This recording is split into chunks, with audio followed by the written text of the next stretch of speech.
Howdy folks, welcome back to Wasatch Moto Overland. Today I'm going to be showing you how to keep these little trim pieces from falling off of your seats. This is a very common problem on the first gen Toyota Sequoia, so stay tuned and I'll show you how easy it is to fix that.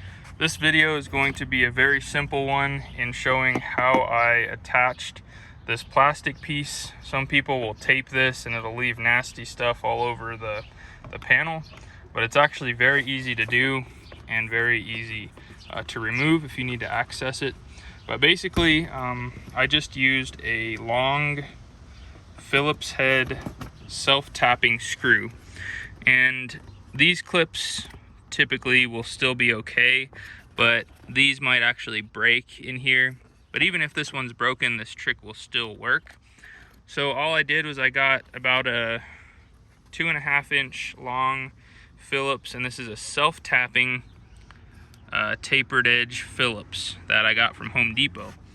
And all I did was I just held this piece in place just like that, and I used my drill, my impact drill, and I just ran this in. And so once it self-taps into there, it will suck this piece in and make it look real nice. So now that I've got this off, I'm basically just going to align this back up with the hole, hold it in place, and then snug it back up. And that's it. It'll never come off. It has never come off in the 4 years since I've done this on both sides, and it's been really good. So thank you guys for watching. Hope you enjoyed this video and found it informative.